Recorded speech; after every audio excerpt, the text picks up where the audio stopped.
Olá, tudo bem com você? Meu nome é Carolina e esse é o canal Meditações para Mulheres de Deus. Hoje eu vim aqui para a gente conversar sobre um assunto muito importante. Inclusive, essa semana eu estive na minha igreja fazendo uma palestra sobre esse assunto, que é juventude, depressão e suicídio. Mas antes, se você ainda não se inscreveu, não é inscrito aqui no canal, eu convido você a se inscrever, a curtir e a compartilhar esse canal com as pessoas que você conhece, para que sejam também abençoadas por Deus através dessa palavra, um assunto tão importante, tão atual, né? Quantos jovens têm sofrido de depressão, quantas pessoas no geral, desde crianças até idosos, mas essa questão da depressão e do suicídio no meio jovem, infelizmente, é uma realidade que faz parte, né, do nosso dia a dia. Talvez você conheça alguém que sofra de depressão ou que já tenha tentado tirar a própria vida.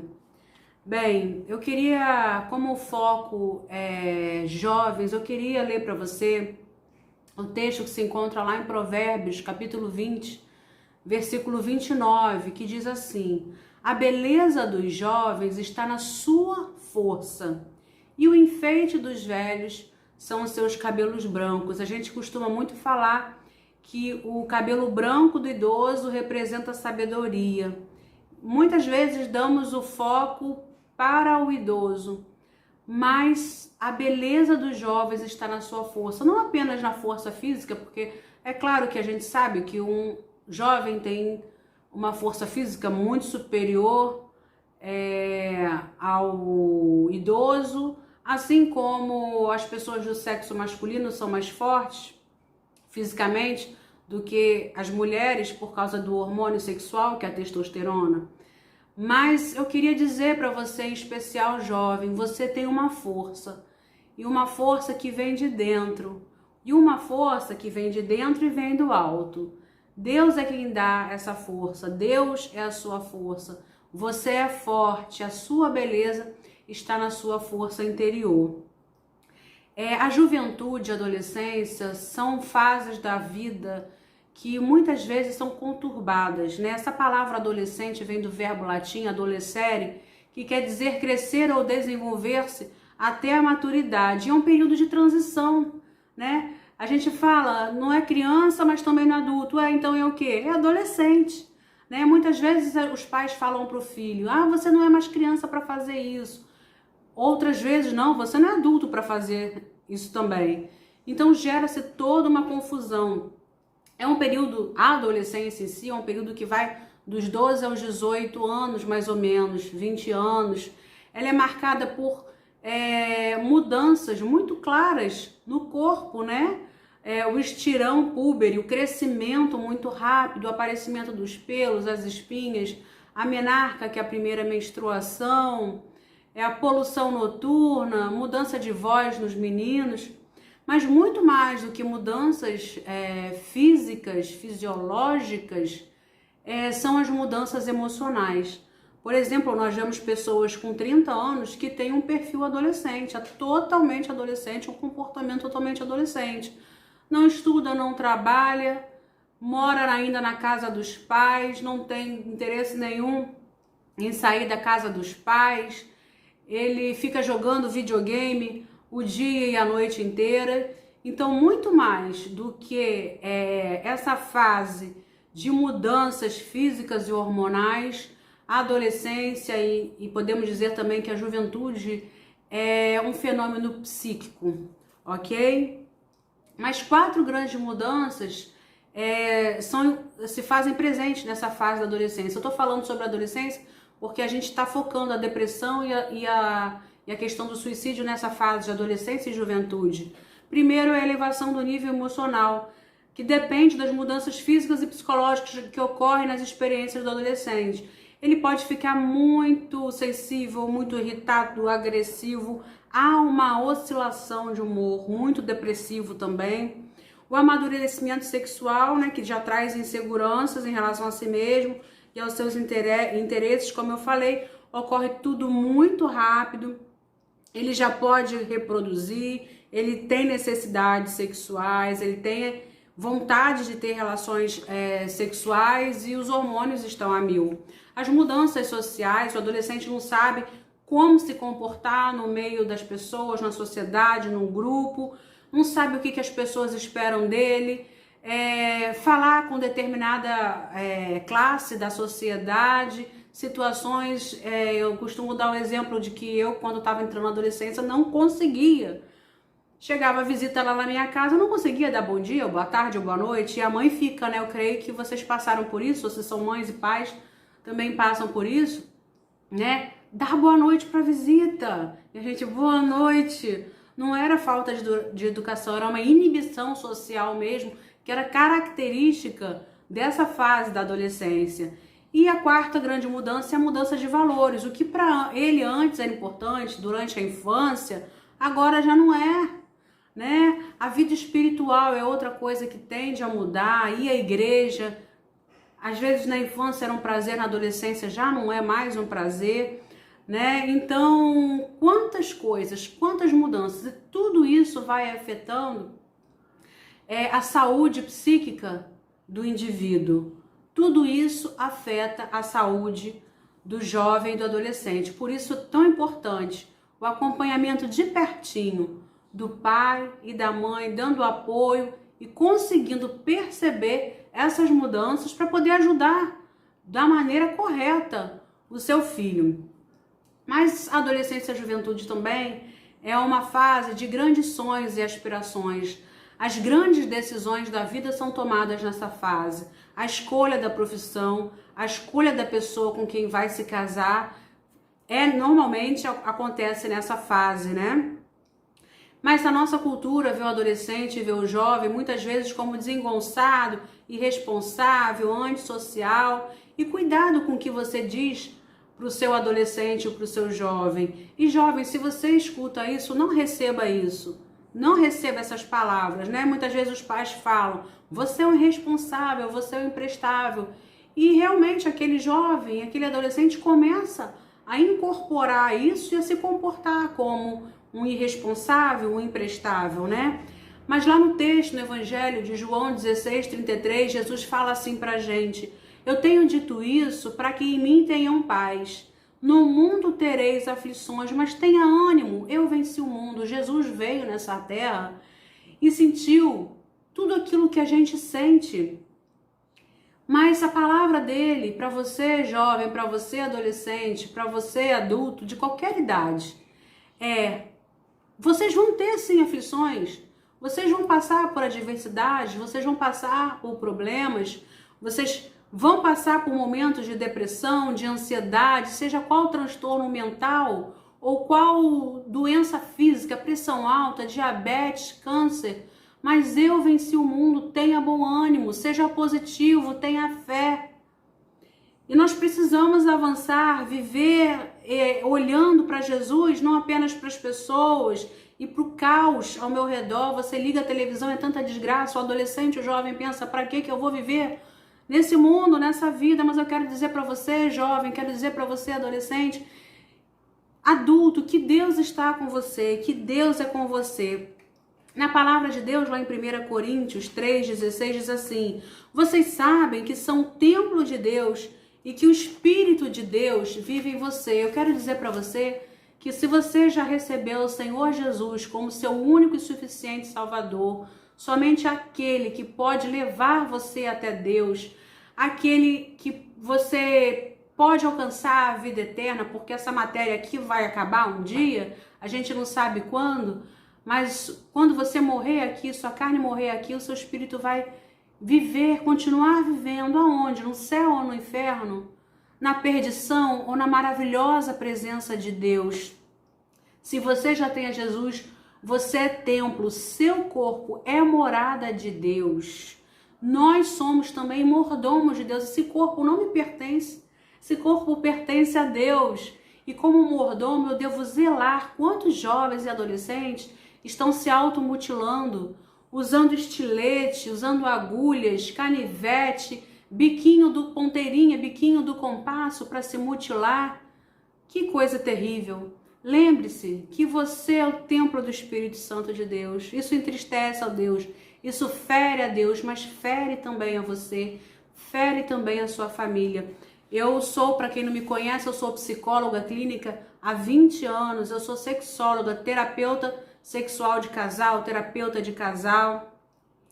Enfim, como é triste receber no consultório adolescentes cortados que vivem andando de casaco para o pai e a mãe não perceberem. Um calor, e o adolescente sempre de casaco e capuz, porque tem que esconder as cicatrizes da automutilação, né? Eles falam, Carolina, eu faço isso porque quando eu estou fazendo isso eu sinto um alívio. Esse jovem está em sofrimento, a pessoa deprimida, ela está em sofrimento. A pessoa que quer se matar, ela não quer se matar porque ela quer morrer, ela quer terminar, ela quer acabar com esse sofrimento que está insuportável. Então a gente precisa cuidar não só da nossa saúde física, mas também da nossa saúde emocional e da nossa saúde espiritual. As três coisas estão interligadas. Quando eu não estou bem numa área, eu sou afetado numa outra área. Então leia a Bíblia, estude, procure orientação, conselho de pessoas que vocês sabem que podem te ajudar. Então, se nós não estivermos emocionalmente equilibrados, seremos pessoas inconstantes, desajustadas, cometendo erros a toda hora, pessoas tristes, pessoas infelizes. E muitas vezes é aí que aparecem as doenças psicossomáticas. A psicossomática é uma área da psicologia que explica o seguinte: doenças físicas aparecem no meu corpo, mas são causadas por problemas emocionais, mágoa, ira, rancor, tristeza profunda, apatia. E aí eu vou ver, eu tô com uma úlcera gástrica, que é comumente chamada de úlcera nervosa, eu tenho psoríase, eu tenho descamação da pele, eu tenho pressão alta, eu tenho diabetes e até câncer. Quantas pessoas, quando perdem um ente querido, entram num processo tão profundo de depressão que falecem de câncer, geram câncer, né? A gente fala muito que a depressão é um câncer da alma, o pecado é o câncer da alma, mas o câncer físico gerado por questões emocionais. Outros transtornos acontecem, transtornos mentais, transtornos de ansiedade generalizada, transtorno obsessivo compulsivo, fobias, pânico, depressão. E a depressão, ela era até um tempo atrás muito mal vista no meio evangélico, era tida como coisa do demônio, como encosto, como possessão demoníaca, como falta de fé, como falta de Deus, como falta do que fazer, como frescura, né? Se falava, você tá assim porque você não tem que fazer, vai trabalhar, vai lavar um tanque de roupa suja. Graças a Deus essa visão em relação aos transtornos psicológicos tem mudado, né? A mídia tem falado sobre isso, as igrejas têm feito palestras, estudos, mensagens, pregações, as escolas têm falado sobre isso, e a depressão, ela é uma doença, assim como a diabetes e a pressão alta, e como uma doença, ela precisa ser encarada e tratada, precisa de ajuda médica, de ajuda profissional, de um psicólogo, de um psiquiatra. Quais são os sinais da depressão? Bem, Carolina, você está falando aí coisa triste, mas como eu posso identificar se meu filho, ou se eu jovem, adolescente, ou se eu adulto, estou realmente com uma depressão, ou se é uma tristeza apenas? A depressão, ela tem uma duração. Se você está com esses sintomas, ou algum, pelo menos 4 ou 5 desses sintomas há mais de 2 semanas, você já é enquadrado nesse quadro de depressão. Tristeza, mas não é uma tristeza qualquer, uma tristeza profunda, que dói a alma, inclusive dói no peito. Apatia, cansaço, autocrítica, pessimismo, negativismo, sentimento de menos-valia, eu não valho nada, a autoestima está lá embaixo, desesperança, falta de interesse sexual, de interesse pelo trabalho, pela igreja, pelas coisas de Deus, em ler a Bíblia. O que antes te dava prazer, agora não dá mais. Eu digo que você antes enxergava, antes da depressão, você enxergava o mundo colorido. E a partir desse momento que você entrou nesse quadro de depressão, você passa a enxergar o mundo em preto e branco. Isso é depressão. Existe um tipo de depressão também perigoso, porque às vezes quem está perto, ao lado, não percebe. Você tem que ter um relacionamento com a pessoa para você perceber que a gente chama de depressão mascarada. A pessoa nega-se a sentir-se triste, mostrando-se até sorridente no meio social, no trabalho, na igreja. É muito comum comediantes, nós temos aí um comediante famoso no YouTube que há pouco tempo disse que sofre de depressão e ninguém nunca podia imaginar, o camarada sempre fazendo palhaçada no YouTube. Mas as pessoas mais de perto percebem, precisam perceber, né? E a depressão ela pode ocorrer em qualquer idade, inclusive na infância. Olha só, a gente no meio da psicologia diz que a depressão é o resfriado comum da psicopatologia. A depressão e a ansiedade são consideradas o mal do século. Mas quais são as causas para a depressão? Existem basicamente algumas causas. As físico-genéticas. Por exemplo, falta de sono, de boa alimentação, doenças como problemas na tireoide, elementos químicos em desequilíbrio no nosso organismo, falta de lítio e tantas outras questões físicas podem trazer um quadro, desenvolver um quadro de depressão. Às vezes, você não sabe por que está com depressão e às vezes é simplesmente um problema físico e você nem imagina, poxa, eu não estou com problema nenhum e estou com depressão. Vá ao médico, faça uma bateria de exames, exames de sangue, exames hormonais, faça os exames, né? Tem a questão genética também, você tem na sua família pessoas que sofrem de transtornos mentais, tem histórico de pessoas depressivas, de pessoas ansiosas, de pessoas com síndrome do pânico, de esquizofrenia. Vigia. Ambientais, que são experiências negativas, traumas na infância ou na adolescência, abuso, violência, estupro, morte, divórcio. Você sabia que estudos mostram que as crianças que não receberam carinho na primeira infância tendem a ser apáticas, tristes e desenvolver depressão? Às vezes a gente acha que isso vai acontecer apenas na adolescência ou na idade adulta. Essas crianças também vão ter uma má saúde. A falta de carinho na primeira infância vai desenvolver má saúde nesse indivíduo. Outra causa para depressão é o pensamento negativo. Os pensamentos negativos é aquele tipo de pessoa que só enxerga as coisas de maneira negativa, o lado negativo da vida, né? Ninguém me ama, ninguém me quer. Ira. Sentimento que na maioria das vezes é negado por nós mesmos e mantido intimamente. A ira, a mágoa também é outra emoção que faz muito mal, vai corroendo a vida do ser humano. A culpa, a pessoa sente que falhou e aí vai surgindo a autocondenação, a frustração e outros sintomas da depressão. Quais são os efeitos então, Carolina, da depressão na vida da pessoa? A tristeza, a infelicidade, as reações mascaradas. Poxa, por que fulano é tão agressivo? Né? Reações mascaradas da depressão, agressividade, bebedeira, violência, problemas sexuais, tendência a acidente. Tem pessoas que têm uma tendência a acidente, né? Vai atravessar a rua, é atropelada por uma bicicleta ou por um carro. Vai cortar uma carne, corta o dedo, vai pular e se machuca, vai em algum lugar, se arranha. A retração e até o suicídio. E o suicídio, queridos, não é a solução. Deus é quem dá e tira a vida. Nossa vida pertence a Deus, não é nossa, é de Deus. Somos mordomos desse corpo. Deus é quem tem direito de dar e de tirar a vida. O suicídio não é a solução. A pessoa que tenta, como eu falei ainda agora, ou comete suicídio, na verdade ela não quer simplesmente se matar, ela quer acabar com o sofrimento, esse sofrimento tão insuportável.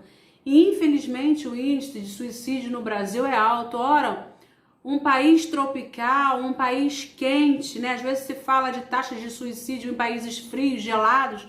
O Brasil é um país quente, mas a cada ano esse índice vem infelizmente aumentando. Em relação aos jovens, em 28 anos houve um aumento de 30% nos casos de suicídio cometidos por jovens. Que tristeza!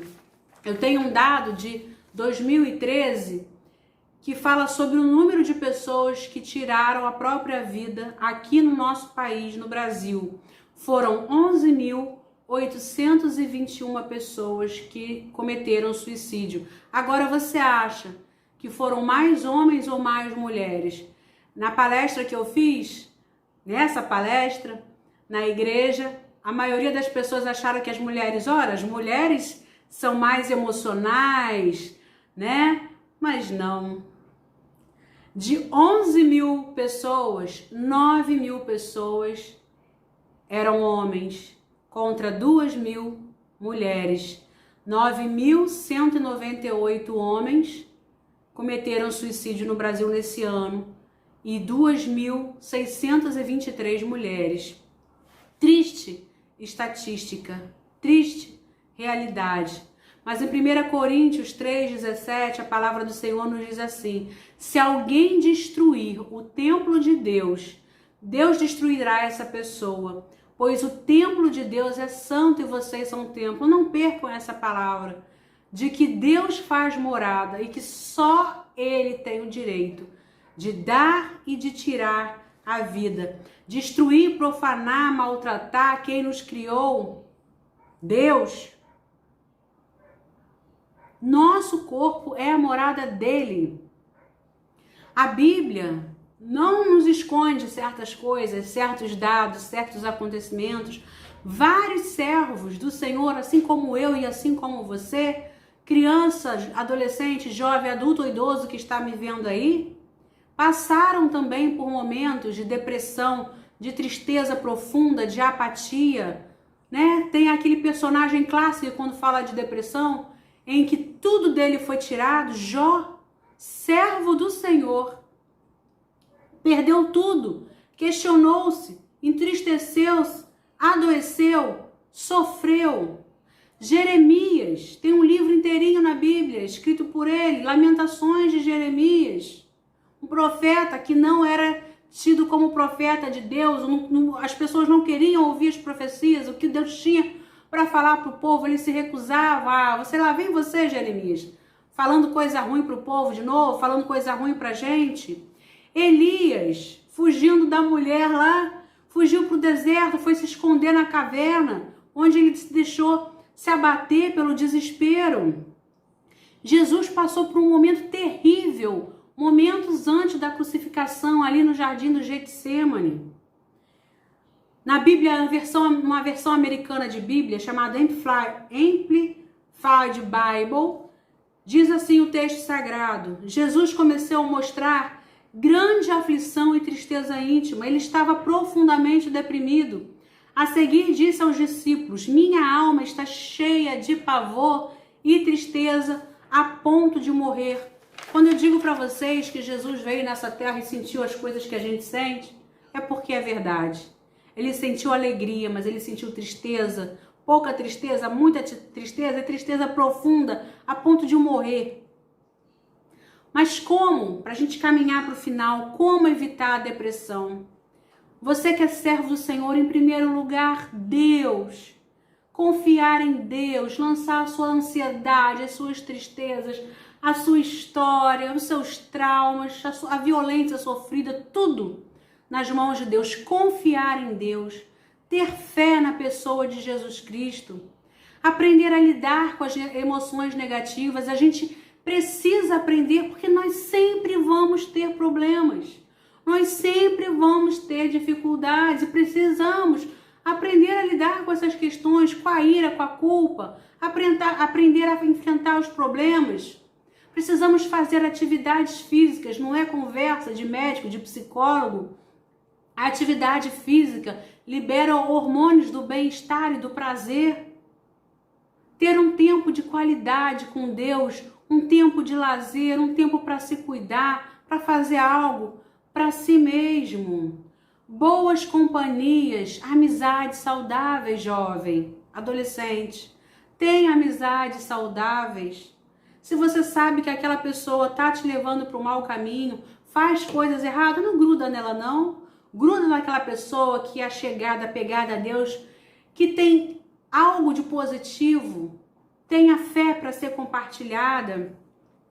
Então a gente vence a depressão agarrando-se a Deus e tratando da depressão como ela deve ser tratada. A depressão é doença.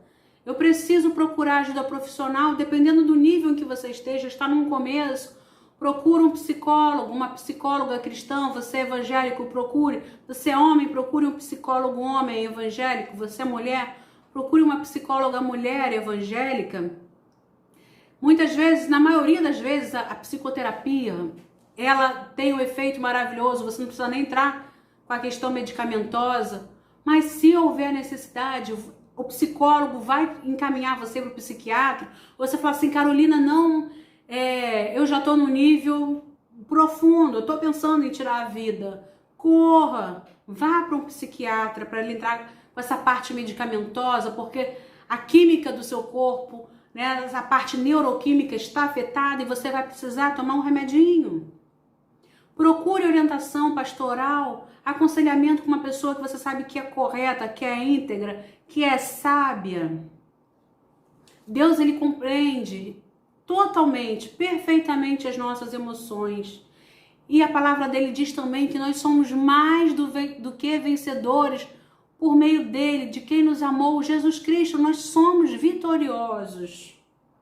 Entregue toda a sua vida a Jesus, a sua saúde, a sua doença, entregue a Jesus. Largue também aquelas coisas que você sabe que podem te levar a transtornos mentais, vícios, sexo fora do casamento, más companhias, pornografia, álcool. Cuidado com o que você deixa entrar no seu ouvido, que músicas você tem ouvido, o que você tem visto, o que sai da sua boca. Eu quero dizer para você, para encerrar, que a depressão é uma doença e ela tem tratamento e que o suicídio não é a solução. Lembre-se que o Espírito Santo de Deus habita em você e o Deus da vida, ele dá a vida e tira a vida quando ele bem entender. Deus quer ver você bem, Deus quer ver você livre da depressão. Olha, que Deus possa abençoar a sua vida e eu quero pedir para você compartilhar esse vídeo com as pessoas, porque é um assunto que tem estado presente no nosso meio, no meio tanto da igreja, no meio da escola, da faculdade, da sociedade, nos lares, e a gente precisa conversar com isso. E se você é servo de Deus, ter essa visão abrangente, né? Porque nós não somos só físicos, só emocionais ou só seres espirituais.